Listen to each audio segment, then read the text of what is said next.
Shalom, selamat malam. Perkenalkan, nama saya Arianto Hasanelwala, perwakilan dari kelas 10 XTKRO.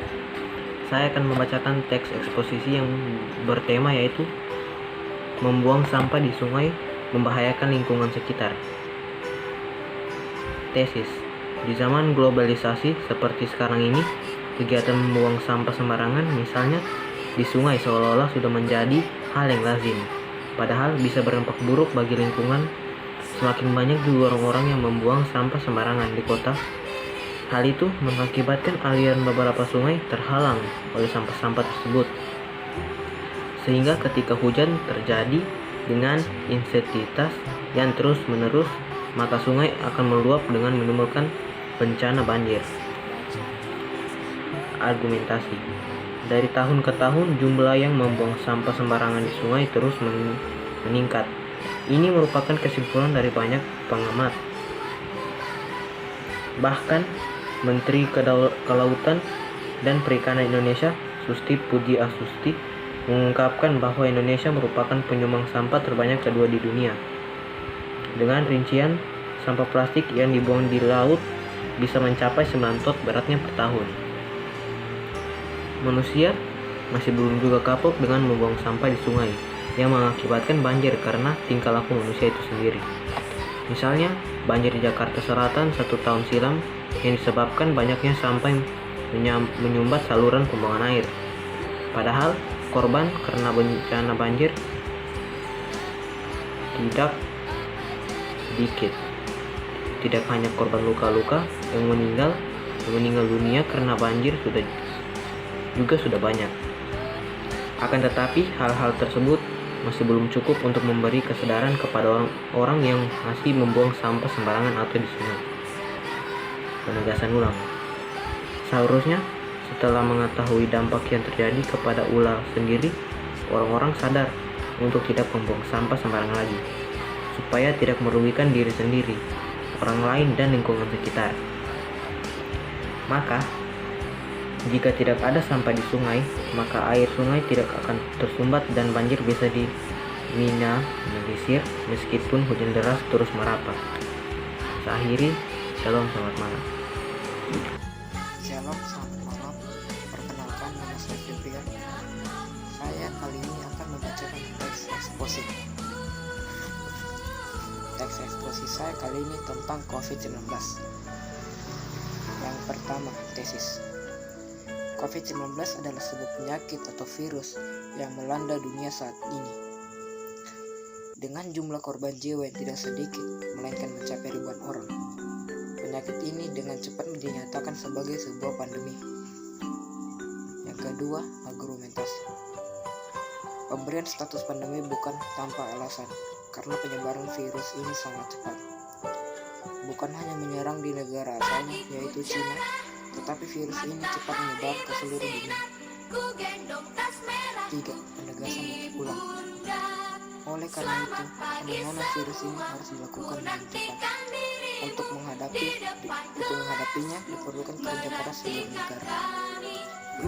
Demikian teks eksposi saya kali ini. Akhir, selamat malam. Perkenalkan, nama saya Kurniawan Tonga, kelas 10. Tentang COVID-19. Tesis: COVID adalah sebuah penyakit virus yang melanda dunia saat ini, dengan jumlah korban jiwa yang tidak sedikit, melainkan mencapai ribuan orang. Penyakit ini dengan cepat menyebarkan sebagai sebuah penyakit.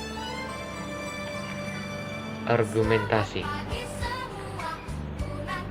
Pemberitaan status pandemi bukan tanpa alasan, karena penyebaran virus ini sangat cepat. Bukan hanya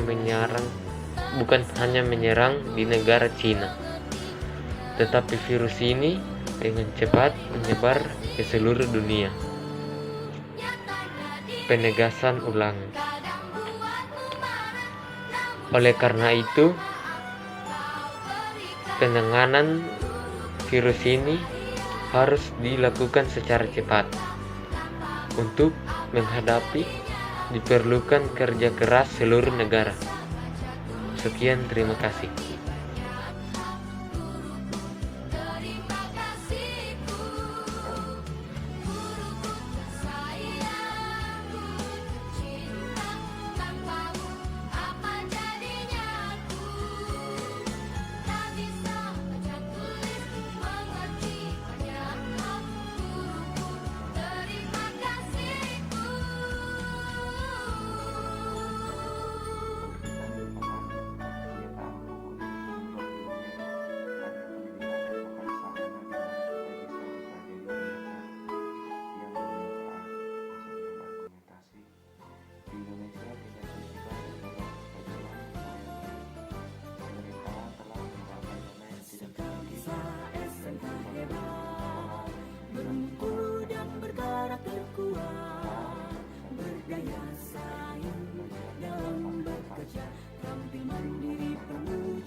Ukir masa depan, menerjang zaman menyongsong pembangunan.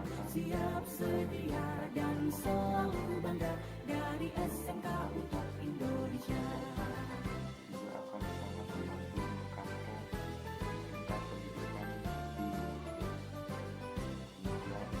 SMK bisa, SMK hebat, bermutu dan berkarakter kuat.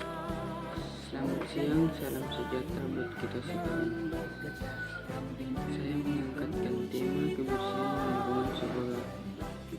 Satu tesis, kebersihan lingkungan sekolah adalah salah satu yang untuk menciptakan kenyamanan dalam proses KBM. Selain untuk menciptakan kenyamanan dalam proses KBM, kegiatan belajar mengajar kebersihan diperlakukan untuk menjaga kesehatan para siswa-siswa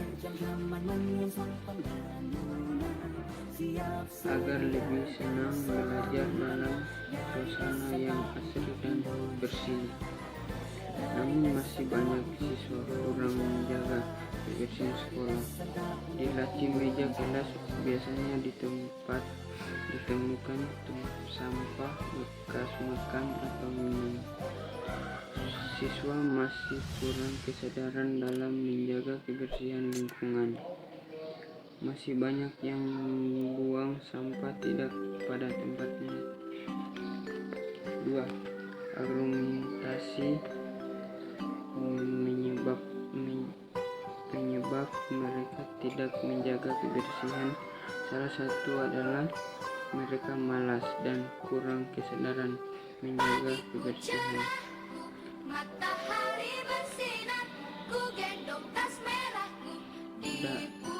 Padahal di setiap titik lingkungan sekolah sudah disiapkan tempat sampah. Kurang kesadaran akan kebersihan dan malas itulah penyakit siswa-siswa sekolah pada saat ini.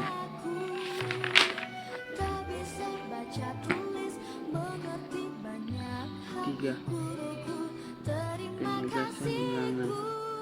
Menjaga kebersihan di lingkungan sekolah perlu dilakukan dengan cara regulasi, membersihkan kelas dan lingkungan sekolah akan terasa nyaman untuk ditinggali. Warganya perlu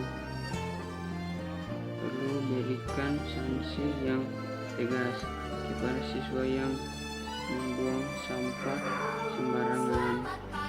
Selain itu,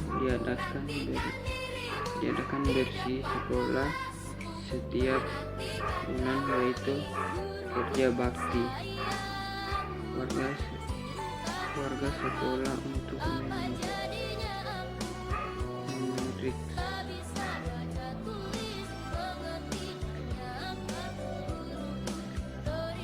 membersihkan sekolahnya agar siswa-siswa memiliki tanggung jawab dan rasa memiliki terhadap sekolahnya. Ya, terima kasih. Nama saya Nathaniel Tidian. Saya menyanyikan teknik eksposisi. Teknik eksposisi adalah mengatasi banjir.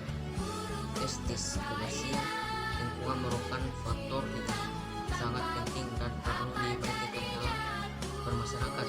Hal tersebut akan kenyamanan dan kesehatan masyarakat dalam mengatasi banjir. Pemerintah dan lembaga pengamanan bencana sering mengadakan kegiatan penanggulangan pencemaran lingkungan. Untuk menghindari terjadinya bencana, kegiatan penanggulangan tersebut diantaranya membuang sampah pada tempatnya dan jangan menebang pohon sembarangan.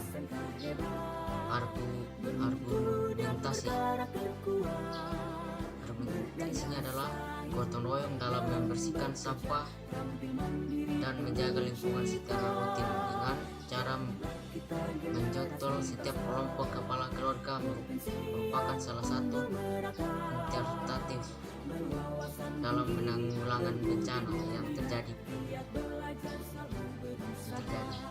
Penegasan ulang, kebersihan lingkungan hidup merupakan hal yang tidak bisa dipisahkan dari masyarakat dan merupakan faktor penting bagi kesehatan dan kenyamanan dalam masyarakat. Dan aneh, saya punya penjelasan. Selamat siang, saya Ibu Tualdiandika kelas 10 TKRU mau membacakan teks eksposisi tentang dampak kabut asap bagi masyarakat. Bencana kabut asap dapat menimbulkan dampak yang berbahaya bagi kesehatan maupun ekonomi masyarakat. Hal tersebut memicu ketidaknyamanan bagi masyarakat yang terdampak. Kabut asap dapat menimbulkan bakteri yang berbahaya yang bisa saja terhirup oleh manusia dan menyebabkan penyakit pernapasan seperti ispa. Bahkan penyakit pernapasan dapat berujung kematian dan membuat ruang rumah sakit penuh karena orang-orang yang terdampak. Kemudian aktivitas sehari-hari masyarakat juga akan terganggu akibat jarak pandang yang terbatas hanya 5 meter. Mereka akan kesulitan berkegiatan. Hal ini akan mengganggu proses perekonomian masyarakat. Jadi, bencana kabut asap ini akan sangat berdampak negatif bagi warga. Selain mengganggu kesehatan, juga dapat mengganggu proses perekonomian masyarakat. Sekian dan terima kasih. Perkenalkan, nama saya Gede Adi Setiawan, kelas 10 TKRO. Saya akan membacakan tugas yang Ibu berikan yang berjudul Realita Hukum di Indonesia. Hukum di Indonesia sebenarnya telah mengatur bagaimana para pelaku tindak kriminal dihukum berdasarkan undang-undang, tapi kebanyakan sering terjadi ketidakadilan hukum yang sangat mengikat berbagai pihak. Bisa dikatakan hukum tajam ke bawah tapi tumpul di atas. Sudah menjadi rahasia umum bahwa para pelaku koruptor mendapatkan hukuman yang lebih rendah dibandingkan para pelaku kejahatan lainnya. Bahkan ada beberapa koruptor yang menerima fasilitas sekelas hotel mewah di penjara. Tentunya sering sekali mendengar berita maling yang dihajar massa sampai tewas. Namun rasanya kita belum pernah dengar para koruptor yang dihajar sampai mati. Di layar-layar televisi mereka malah bisa berbangga diri dengan menunjukkan senyuman. Hukuman di Indonesia hanya tegas ketika berhadapan dengan rakyat kecil saja.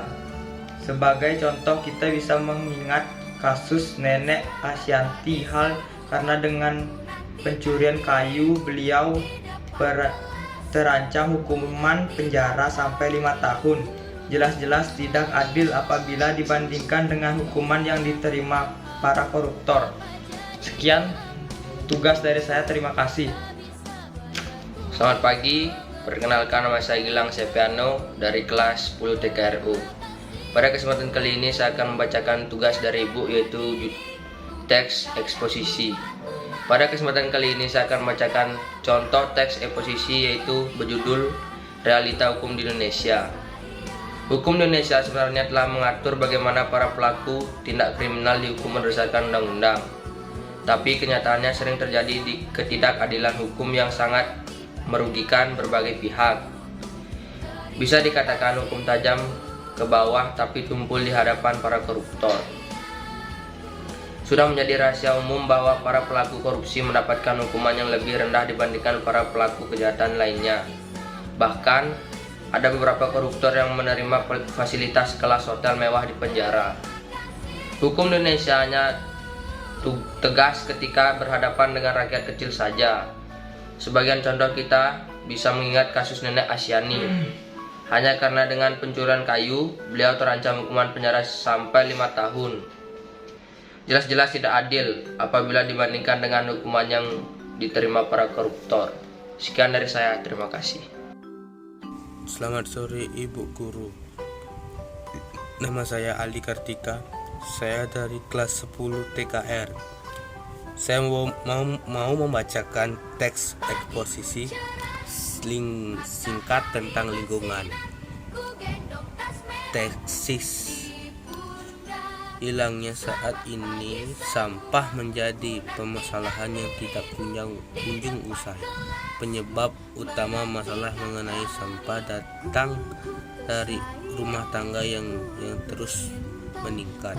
Jumlah setiap hari sampah yang berasal dari sisa bahan-bahan kegiatan rumah tangga yang sudah tidak terpakai.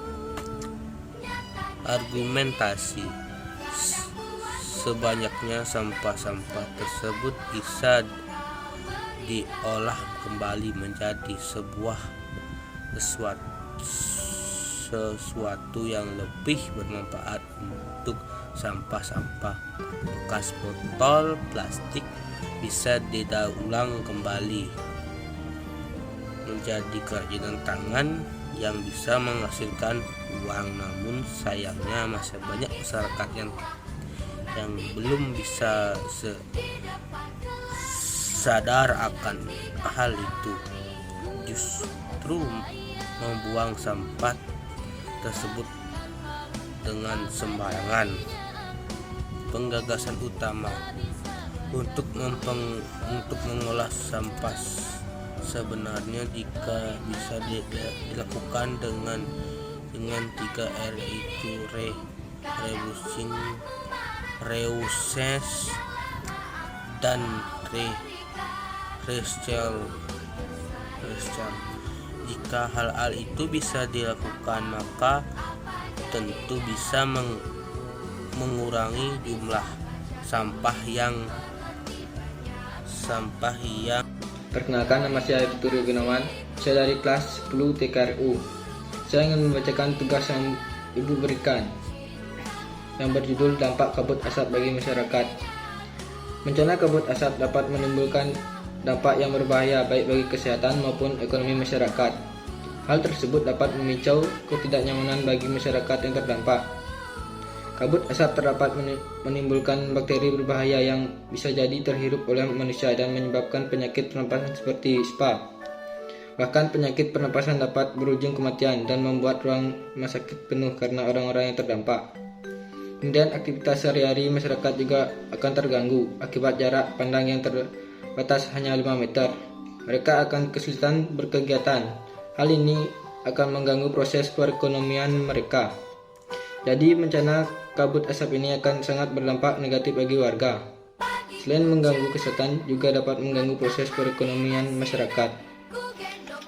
Saya ucapkan terima kasih. Langkah-langkah penyusun teks eksposisi adalah menyusun paragraf proses pola pengembangan karangan eksposisi. Proses pola bisa bermacam-macangan, diantaranya pola pengembangan 1. Menentukan topik tema 2. Menetapkan tujuan 3. Mengumpulkan data dari berbagai sumber 4. Menyusun kerangka sesuai dengan topik yang dipilih 5. Mengembangkan kerangan menjadi karangan eksposisi. Teks eksposisi teks yang berisi karangan yang mengandung sejumlah informasi dan pengetahuan secara singkat, padat, dan akurat. Terima kasih. Selamat siang, Bu. Perkenalkan, nama saya Leonardo Madrigal, kelas 10 TKRO.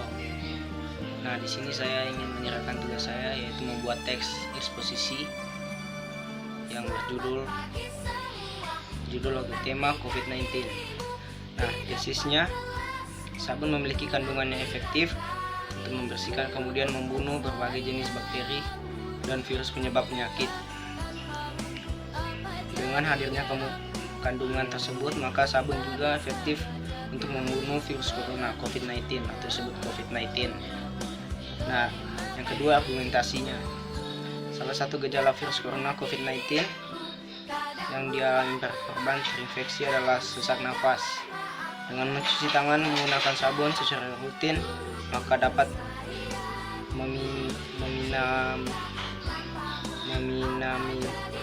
meminimalisir masuknya virus ke dalam saluran pernafasan melalui tangan,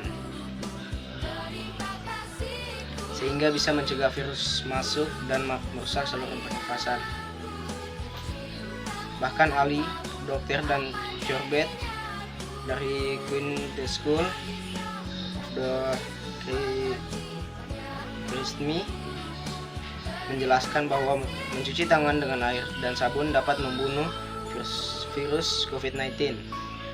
Beliau menjelaskan bahwa struktur sabun terdiri dari susunan gabungan antar molekul yang bentuknya pin. Terdapat kepala hidrofilit yang mencegah terikat dengan air pada masing-masing pin tersebut. Nah, itu barusan tadi argumentasinya. Nah, ini susunan molekul ini akan menampung secara bergantian sebagai unit saliter ketika mereka tersuspensi di dalam air. Selanjutnya, kumpulan molekul itu akan berinteraksi dengan molekul lain sehingga membentuk gelembung-gelembung kecil yang disebut misel.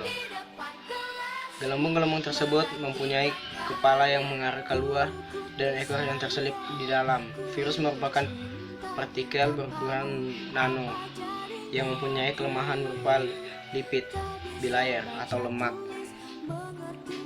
Sabun mempunyai kemampuan untuk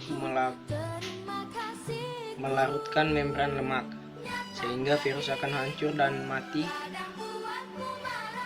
atau lebih tepatnya tidak aktif karena kandungan lemak dalam sabun tersebut. Hal tersebut juga berlaku untuk virus COVID-19.